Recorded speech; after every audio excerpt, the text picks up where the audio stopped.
Haleluya. Saya lihat ada satu orang jiwa di Medan itu, dia punya karunia menginjil luar biasa. Kita ini semua bisa menginjil, tapi tidak semua orang punya karunia yang sama. Dia kalau menginjil, saudaraku, dia selalu aja saya bilang, minggu bukanya orang sudah datang ke gereja. Dan dia bersaksi 1 tahun 365 hari dia memenangkan lebih dari 300 jiwa 1 tahun. Nah itu karunianya. Kita tidak punya karunia seperti itu, gak apa-apa. Walaupun 1 bulan dapat 1, no problem. Tapi kerjakan. Haleluya. Kalau saudara punya talenta, saudara membuat supaya ruangan ini bersih, rapi, kerjakan.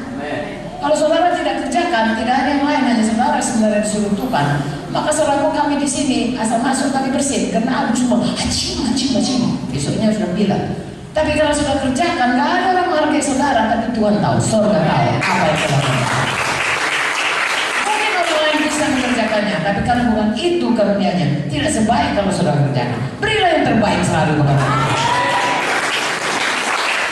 Saudara berdoa untuk itu, dan saudara akan mulai melayani. Pada waktu saudara melayani, saudara lihat bagaimana Tuhan melengkapi saudara masing-masing, dan sehingga tubuh Kristus ini menjadi satu tubuh Kristus yang memancarkan kemuliaan Tuhan. Amin, saudara. Bersehati satu dengan yang lain dan setia satu dengan yang lain. Tetap tinggal, jangan pernah tinggalkan gereja Tuhan. Tidak ada yang kebetulan. Ya, saya ini marga saya, guru saya sendiri. Saya tidak memilih. Waktu saya dikandung, saya katakan misalnya lah, saya mau lahir di keluarga sendiri. Enggak, Tuhan yang menetapkan saya lahir di keluarga sendiri. Amin. Ada banyak keluarga di kota Medan, tapi Tuhan tahu saya di rahim ibu sendiri. Begitu juga yang lain, anak-anak saya, bukan dia menetapkan jadi anak kami, saudara. Tuhan menetapkan sehingga jadi bermunti semuanya. Jadi kalau Tuhan sudah menetapkan kita satu tempat, saudaraku, hargakanlah itu. Amin. Tentunya ada banyak perjuangan, tapi semua perjuangan itu, firman Tuhan berkata, semua dibuat Tuhan menjadi kebaikan kepada kita.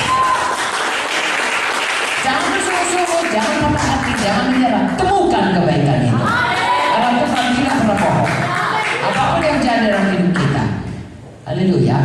Kalau kita rasakan itu adalah aniaya, Tuhan berkata, kalau kita mengikut Tuhan, kita akan mengalami aniaya. Tapi itu akan menambahkan ketekunan, kedewasaan rohani kita, dan upah yang kekal di surga.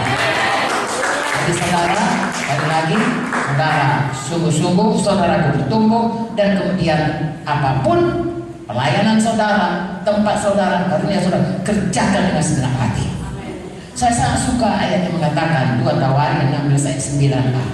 Ya, apakah itu Tuhan memahami, Tuhan mencari di seluruh muka bumi ini untuk orang yang bersungguh-sungguh hati terhadap Dia, untuk mencurahkan kuasanya kepada orang lain.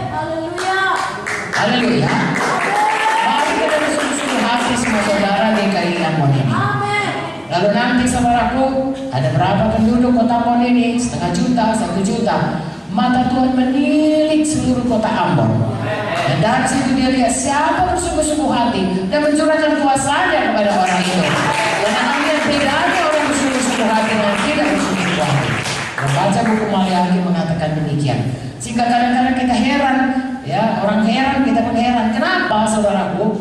Ya, tempat itu yang seharusnya bukan bagi saudara, Tuhan buka bagi saudara. Kenapa? Karena Tuhan mencurahkan kuasanya. Seharusnya saudara mengalami ini, ternyata saudara tidak mengalami hal yang tidak baik. Tuhan melepaskan saudara dari hal itu. Seharusnya untuk saudara tidak begitu besar, tapi Tuhan berikan saudara sangat berlimpah. Karena Tuhan suka mencurahkan kuasa. Temukanlah saudaraku, kasih karunia Tuhan melimpah-limpah dalam hidup saudara, karena saudara bersungguh-sungguh hati kepada Tuhan. Haleluya. Yang terakhir saudaraku, saya minta tadi dikatakan sini, ya, beranak cucu itu, yaitu beranak cucu rohani, mari jangan pernah berhenti memberitakan Injil. Kalau kita perjamuan kudus 1 Korintus 3 pada dikatakan diberitakan kematian Tuhan itu sampai Dia datang kembali. Artinya saya dan saudara harus memberitakan Injil. Pada waktu kita menerima perjamuan kudus, kita mengerti Yesus mati bagi kita, dan kita harus memberitakannya sampai Dia datang. Tidak sulit memberitakan Injil, saudaraku. Mengapa? dimulai dari hati yang mengasihi.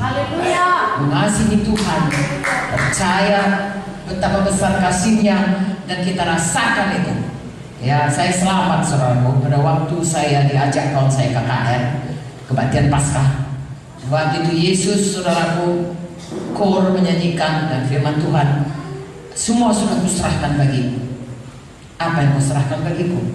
Paskah kita bicara mengenai kematian Tuhan. Semua sudah kutanggungkan bagiku. Saya tahu betul bagaimana sengsara Tuhan. Tadinya itu hanya cerita, tapi pada hari itu saya rasakan betapa Dia mengasihi saya, sehingga Dia menanggungkan semua sengsara itu.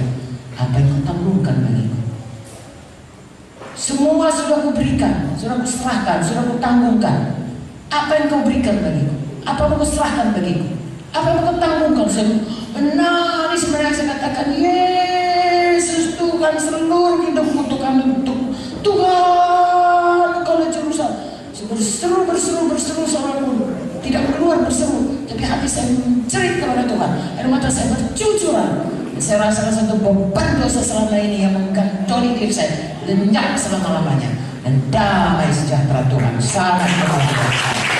Sejak itu, saudara, seperti kata Paulus, akan penglihatan yang aku terima itu aku tidak pernah tidak setia. Saya juga tidak pernah selalu dibuat Roh Kudus. Saya ingat betul bagaimana Tuhan menyelamatkan saya. Saudaraku, bukan cuma saya, kita semua oleh kasih Tuhan sudah diselamatkan. Perjamuan kudus mengingatkan kita selalu, mari kita beritakan, mari kita serahkan hidup kita untuk memberitakan Yesus itu Tuhan. Jangan pernah mau berhenti. Nanti Vicky dan Joyce akan menyampaikan kepada saudara lebih lanjut bagaimana bertumbuh dalam Tuhan dan bagaimana jangan berhenti untuk memberitakan Injil. Karena itulah kehendak Tuhan. Tadi kita sudah baca bahwa Tuhan menciptakan manusia, Dia mau kita bertambah banyak. Biarlah banyak anak rohani kita dengan penginjilan yang tidak henti-hentinya, saudaraku. Haleluya.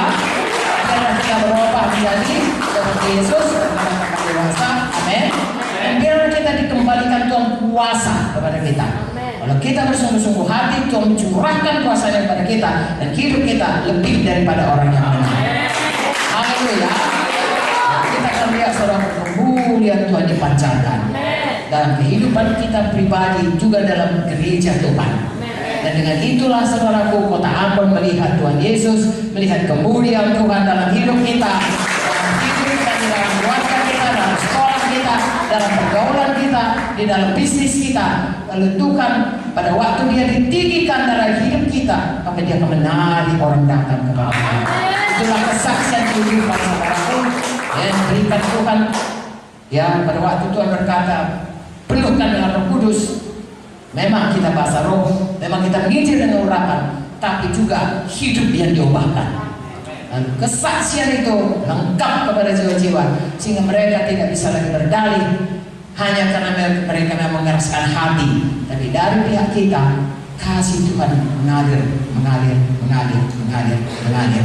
Haleluya. Bertumbuhlah semuanya, berubahlah semuanya, makin hari makin menjadi seperti Yesus. Pengajaran untuk bisa bertumbuh, amin. Kemudian bertambah-tambah, melebar, saudaraku, beranak cucu, menginjillah selalu setiap hari, amin. Hiduplah bersungguh-sungguh hati terhadap Tuhan, penuh selalu Roh Kudus, maka kita akan lihat kuasa Tuhan jadi dalam hidup kita. Bukannya lagi kita ditindas setan, tetapi kita sudah menjadi hamba Yesus, dan hamba Yesus saudaraku adalah orang-orang yang lebih daripada orang-orang. Haleluya.